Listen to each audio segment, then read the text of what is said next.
Okay, guys, this is Joey. We knew it wasn't going to be pretty, but we got through it. Let's talk about the United States and the U19 World Cup. Here we go. So, the outcome of this match should not surprise anybody. We obviously know that the United States was not going to do really good in this tournament, but we learned a lot and we have a lot of bright spots that we're going to talk about today. A lot of games within the games, a lot of small victories that we can carry forward. And we still have potentially two more games, at least one against Afghanistan. I'm going to show it to you guys.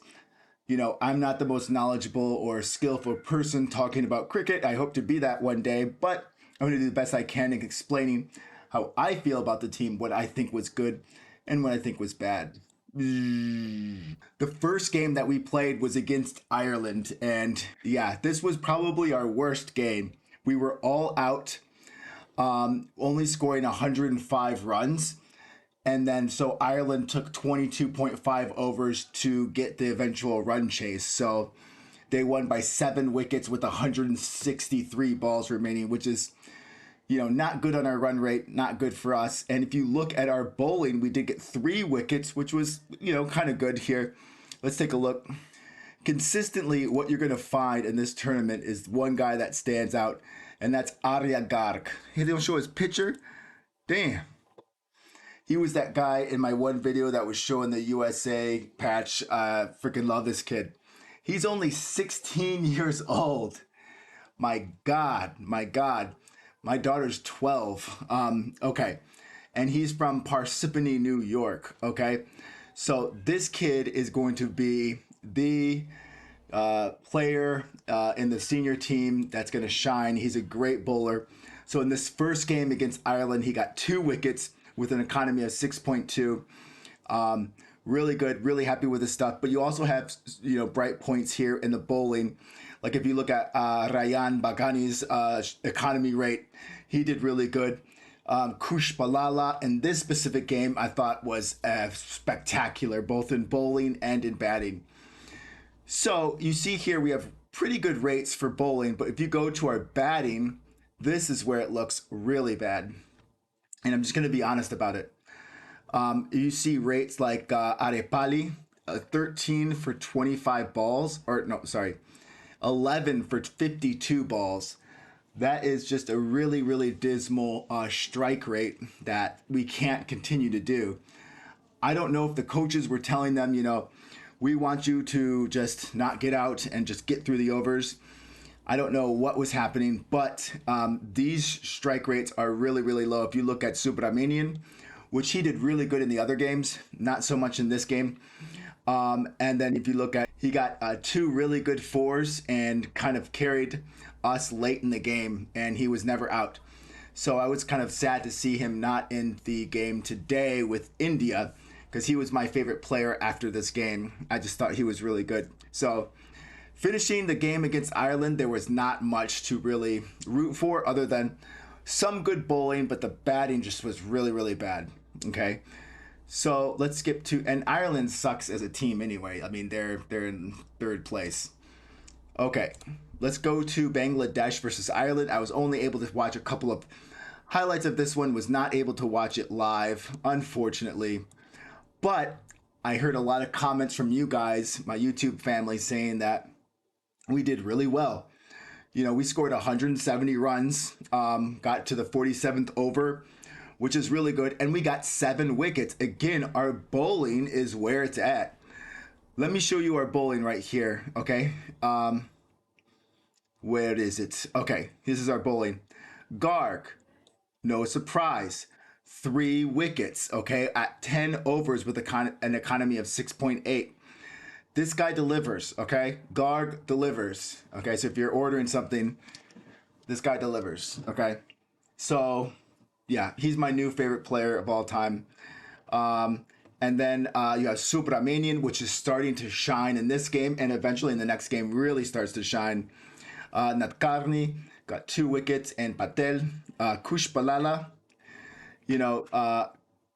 wasn't as good in this game, unfortunately, as the other games, especially in batting too.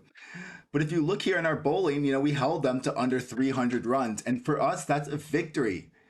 We're not trying to get, we're not trying to get wins, or we're trying to win, but, we know we're not going to win. Okay, so a score like this is actually really, really good for us.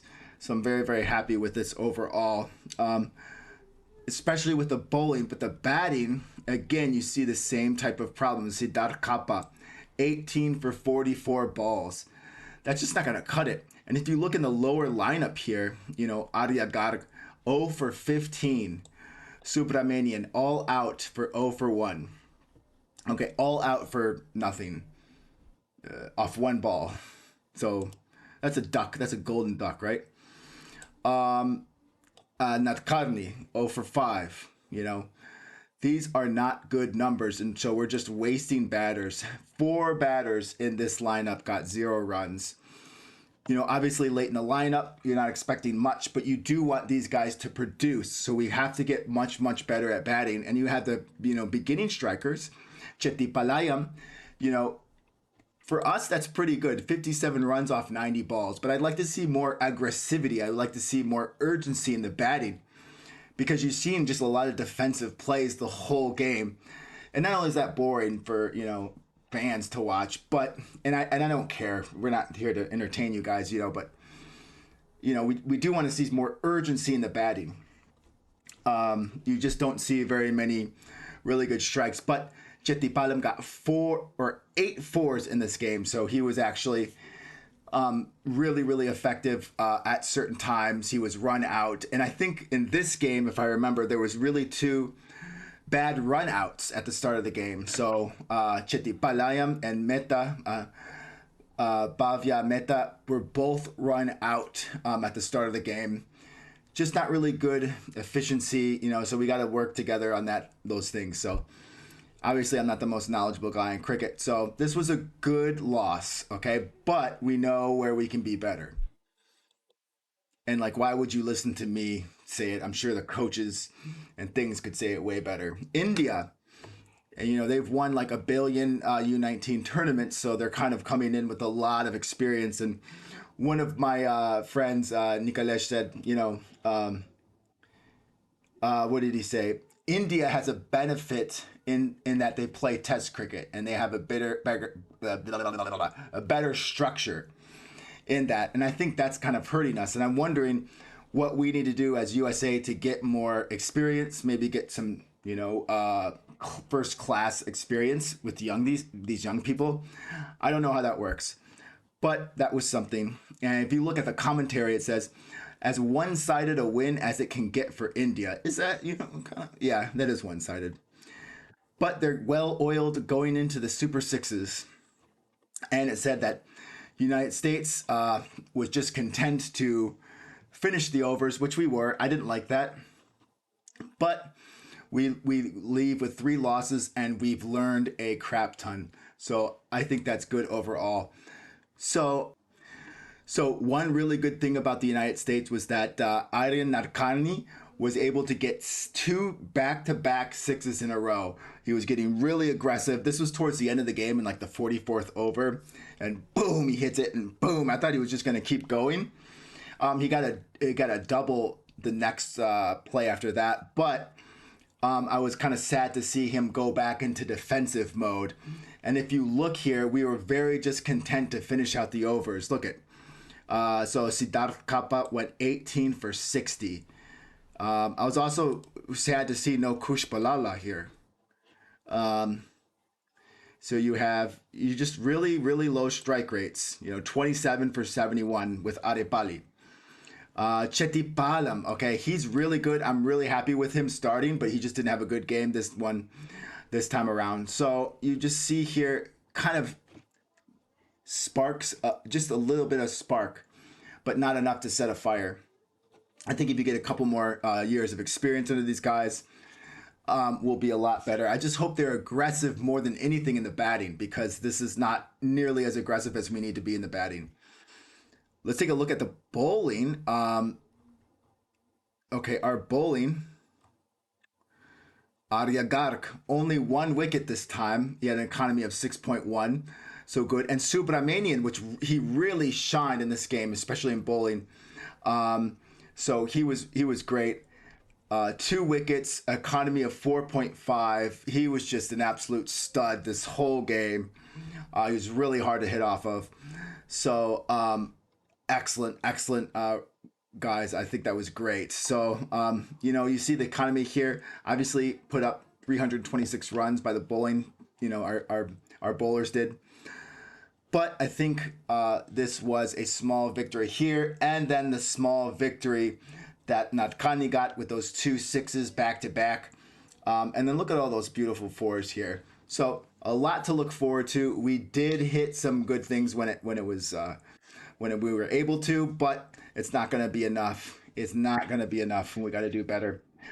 We did finish the 50 overs, which was good. Kind of really boring to watch at the end. So what happens next for the United States? Let's take a look at that. We went 0 for 3 with a negative run rate of 3.2, and we advanced to the playoffs. All right. Let's go down here. Here you can see Group A, Group B. I wish we were in that group, but okay. I'm not jealous. And so these are the last 4 place teams.